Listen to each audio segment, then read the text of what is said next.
Magandang gabi mga lods, mga mamshi. Yan, update tayo. Medyo umokay na yung pakiramdam ko dahil kanina masama ang pakiramdam ko. Asynchronous kami ngayon sa school because of the typhoon. So, ito nga ko ngayon, medyo umokay at nakaupo ako, nagbablog ako. Gusto ko lang i-shout out yung mga kabataan palagi sa vlog na ito na mag-aral kayo ng mabuti. No, napakahirap ng nag-aaral na mayroong asawa na. Pero yung may mga pangarap na gustong makatapos at may asawa na, kayanin nyo. Lalong-lalo kung gusto nyo yung isang bagay na ginagawa ninyo. Kailangan lang siya ng determinasyon at pagtsatsaga at syempre dasal. Doon naman sa mga taong nagsasabi sa akin na maswerte pa ako dahil nag-aaral ako.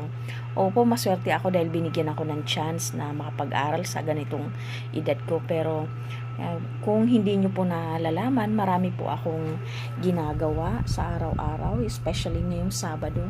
Napaka-busy ng araw ko dahil hindi lang po ako estudyante, hindi lang ako ina, hindi lang ako may asawa, kundi nagtatrabaho din po ako.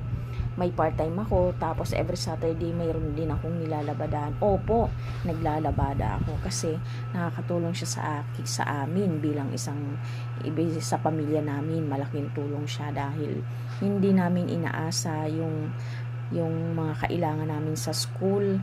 Kailangan talaga magsikap, hindi lang palaging manghihingi ka, no? Mahirap kasi yun. So, kayo dyan sa mga nangangarap na makapagtapos, lalo na kayong mga kabataan kayo, mag-aral talaga kayo ng mabuti. Huwag niyong hintuan yung pangarap ninyo kahit gaano kahirap ng buhay. Isipin ninyo, kung ako may asawa, kinakaya ko, kaya nyo din, lalo na kayo dahil mga dalagat binata kayo. Ingat palagi, follow for more videos. Bye bye.